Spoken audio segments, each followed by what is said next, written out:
Anna, what the hell? I can't forgive such a lie. It's just too much. Sherry, what are you talking about?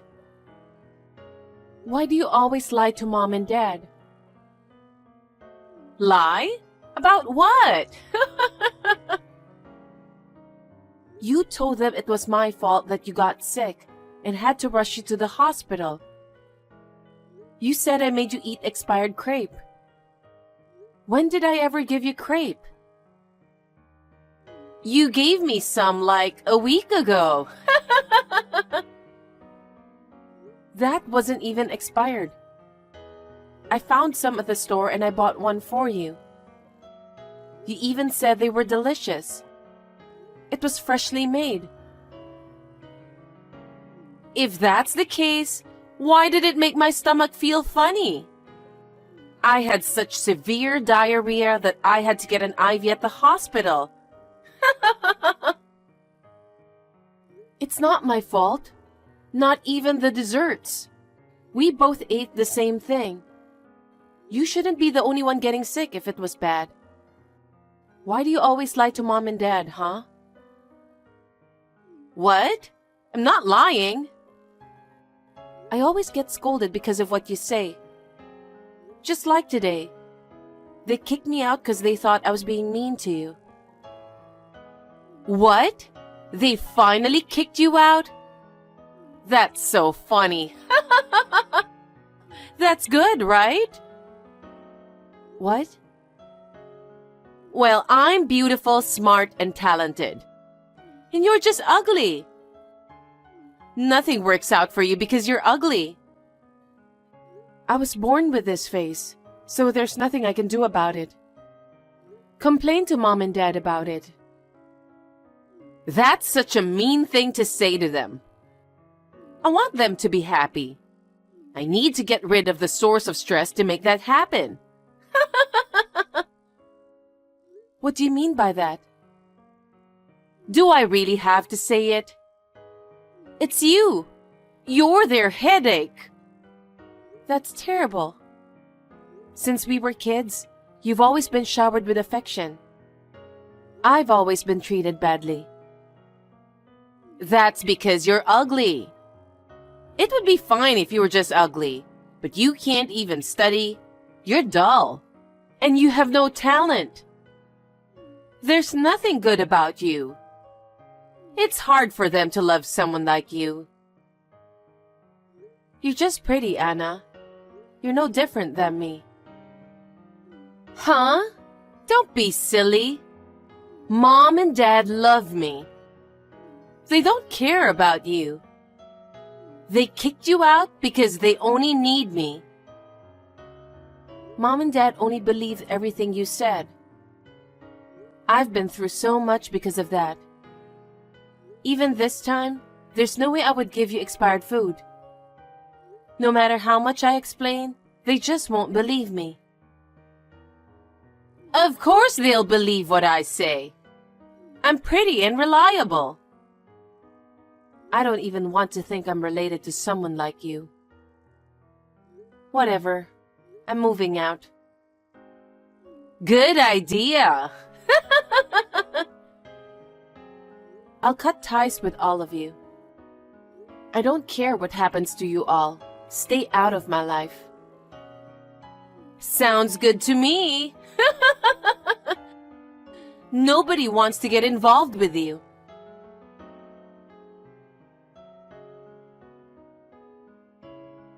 Hi, Sherry.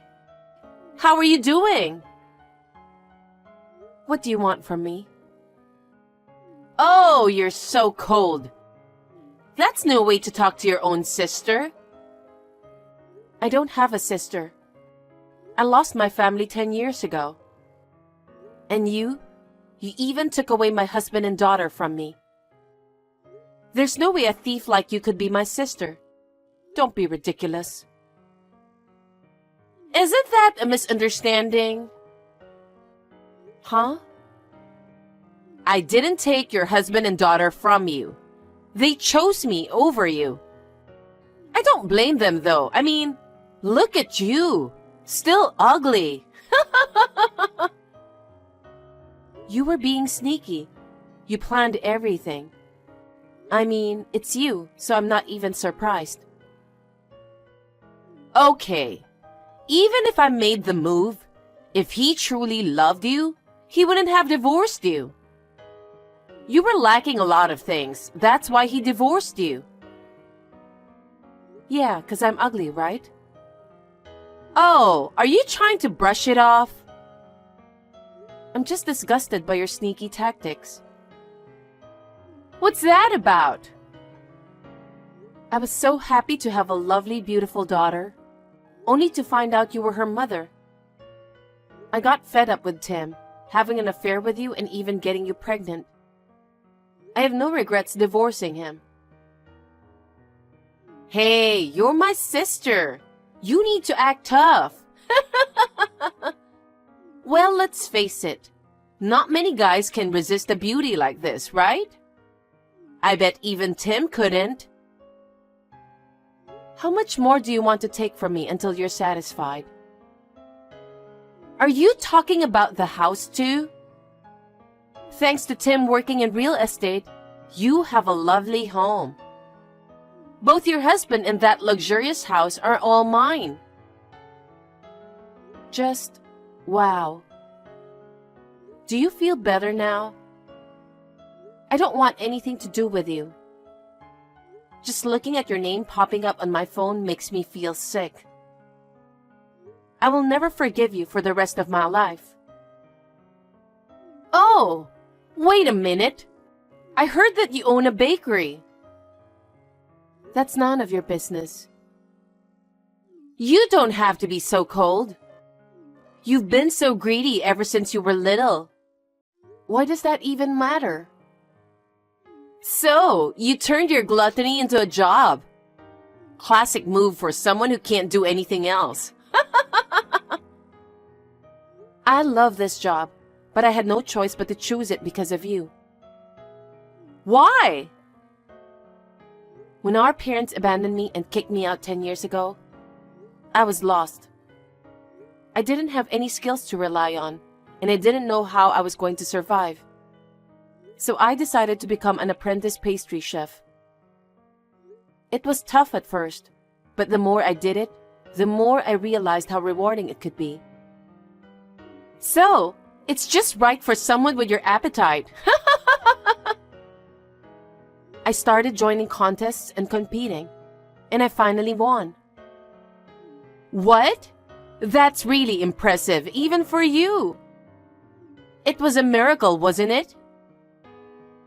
That became a turning point for me, and I opened my own shop. My signature cake went viral on social media, and before I knew it, my store became popular. Now I own 2 bakeries.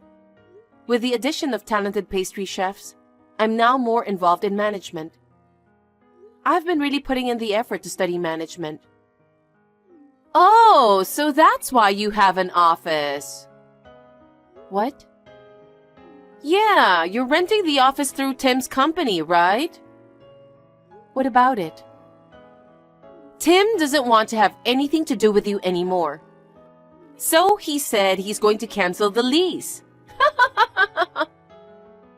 What? We use the office for everything from taking orders to training new employees.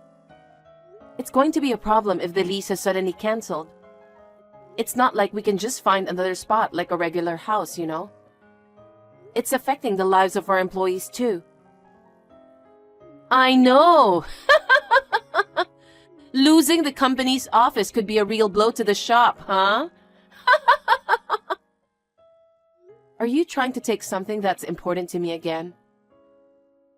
Well, I feel sorry for you, so I decided to negotiate with Tim. Negotiate? Exactly. He proposed that if you give me the company, he'll let you keep the office. I'll take over your company.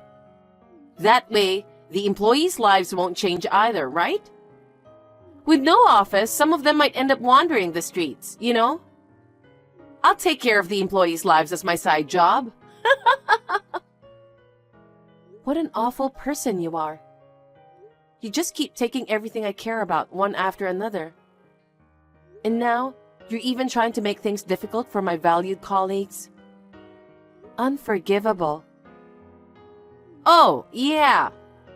If you won't hand over the company to me, then the office will vanish as well. If that's fine with you, be my guest.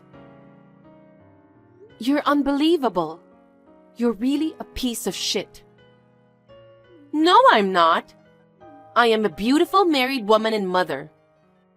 But I'm also a woman with a career and makes a lot of money. I'm far from a piece of shit. There's no point in arguing with you. Why don't you just give up your company? Okay, fine. I'll give you my company then. Really? What a surprise! Are you okay? Am I okay? That's what you wanted, right? Well, yes, but... Okay, thank you. That was very kind of you. All right then. I'll take care of all the procedures from my end. Wait, what do you mean? Don't contact me anymore. Wait a minute!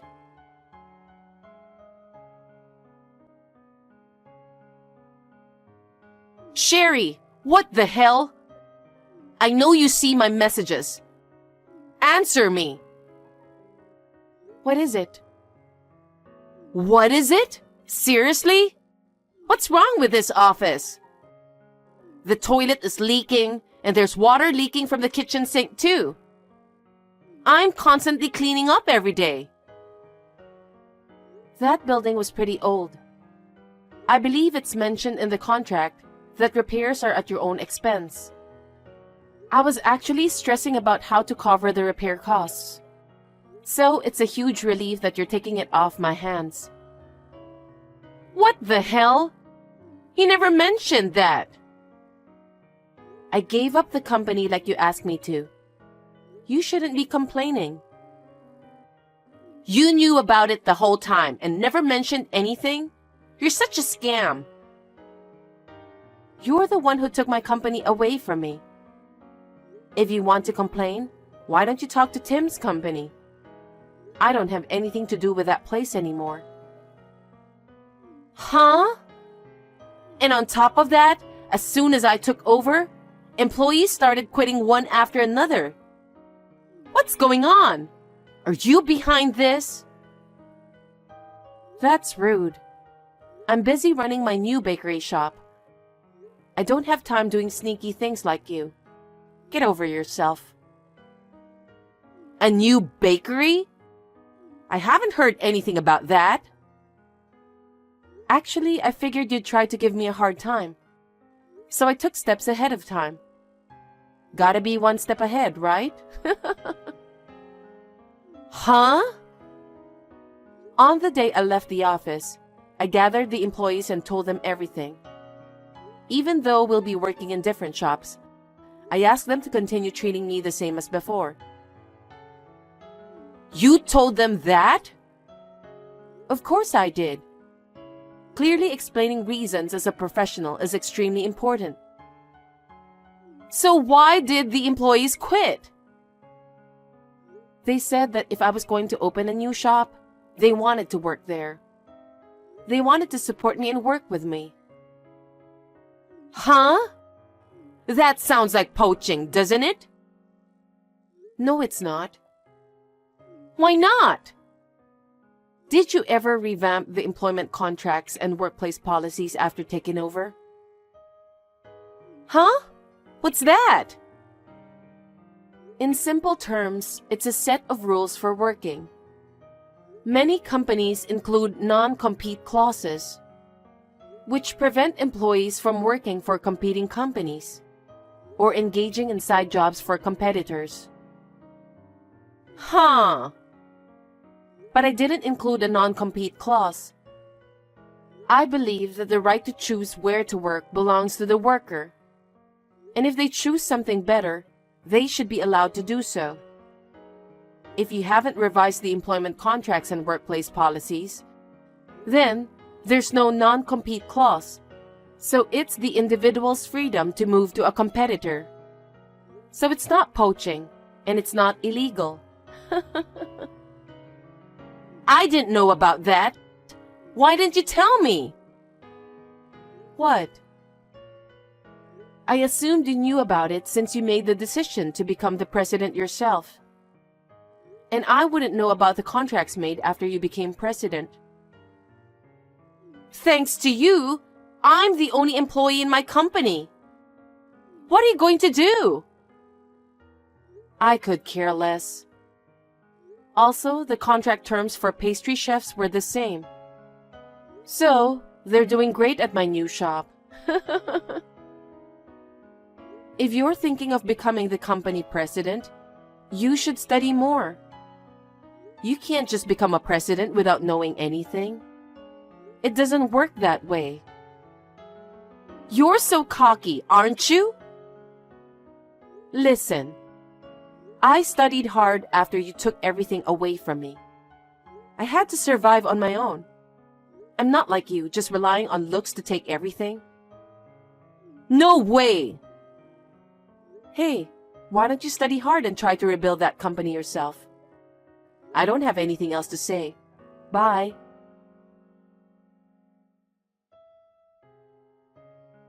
Sherry!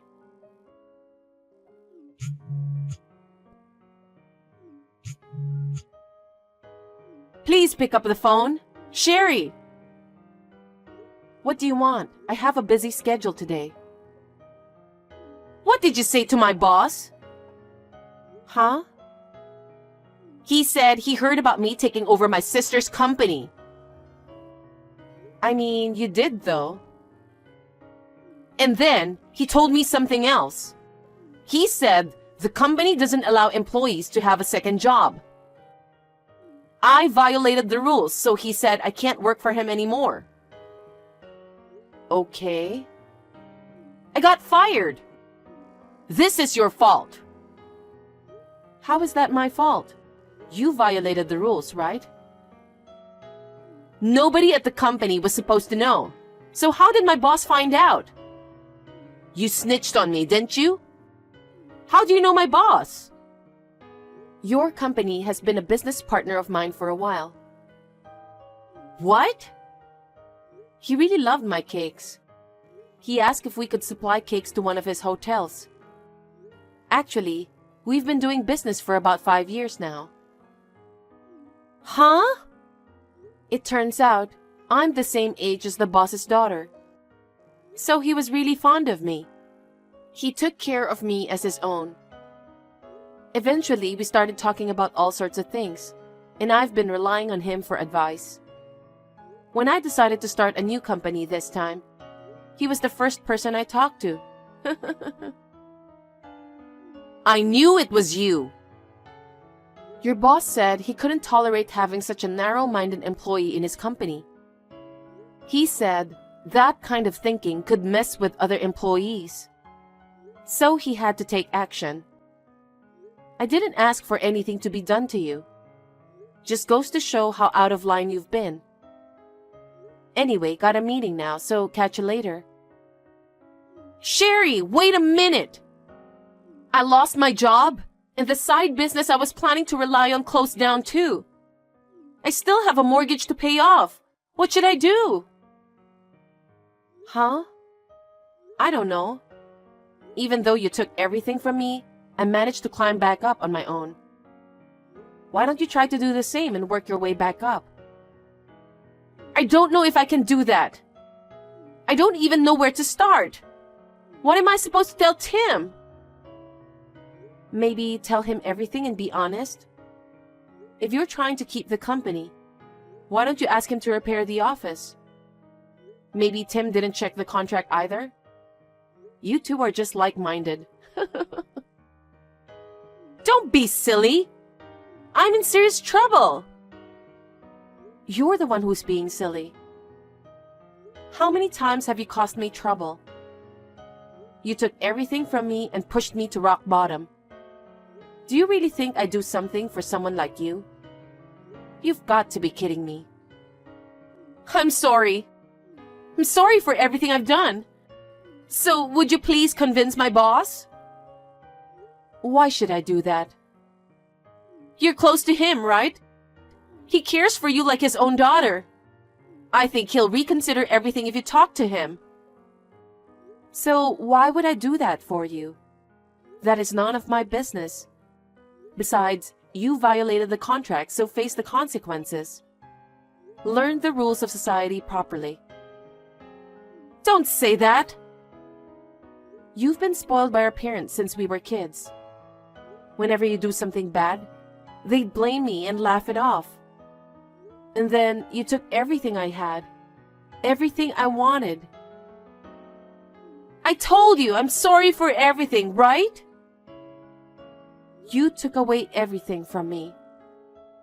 Love from my parents, my husband, and also my daughter. It's too late for apologies now. Sherry, you're my only sister. My precious sister. Precious sister? Stop trying to be funny. That's way too convenient. It makes me sick. I cut ties with you already. I don't have any sisters. Sherry, I'm really sorry. Please talk to my boss. I can't afford to lose my job. It will affect my family. I don't care. Talk to Tim about that. I'm not your family. Tim is about to lose his job too. Huh? What do you mean? Seems like he often didn't bother to read the terms of the rental contracts. That led to constant complaints from clients. Apparently, the higher-ups have now issued a termination order. He's desperately trying to persuade them now, but it seems tough. Seriously, you two are just the same. I'm glad I divorced him. Please, Sherry. Discuss your future plans with him, not me. It's none of my business. No, you can help us out for a while. Are you serious? Why would I lend money to a stranger? You're crazy. I have no one else to ask. Our parents are living on their pensions. Then sell that luxurious house of yours. What? You can live with that money for a while. Oh no! Don't you ever try to contact me again. If you do, I'll call the cops on you. I will block all of you on everything. Please, forgive me, Sherry. I'm begging you.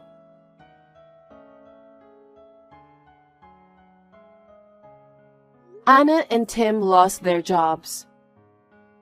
I believe that their own reckless thinking led to this situation. They should reflect on what it truly means to be a decent human. I've heard they've had to sell that luxurious house because they couldn't afford it anymore. Now, they're living in a rundown apartment, all three of them in quite miserable conditions. I think this has cleared up some of the confusions I've been feeling. I'm juggling a hectic schedule these days, but I'm thrilled that the new shop has opened successfully. Thanks to our loyal regulars spreading the word, we've been seeing a steady stream of customers coming in, and I couldn't be more grateful. The CEO of the company where my sister used to work continues to offer his support, which means a lot to me. With no parents around, I look up to the CEO while also striving harder myself.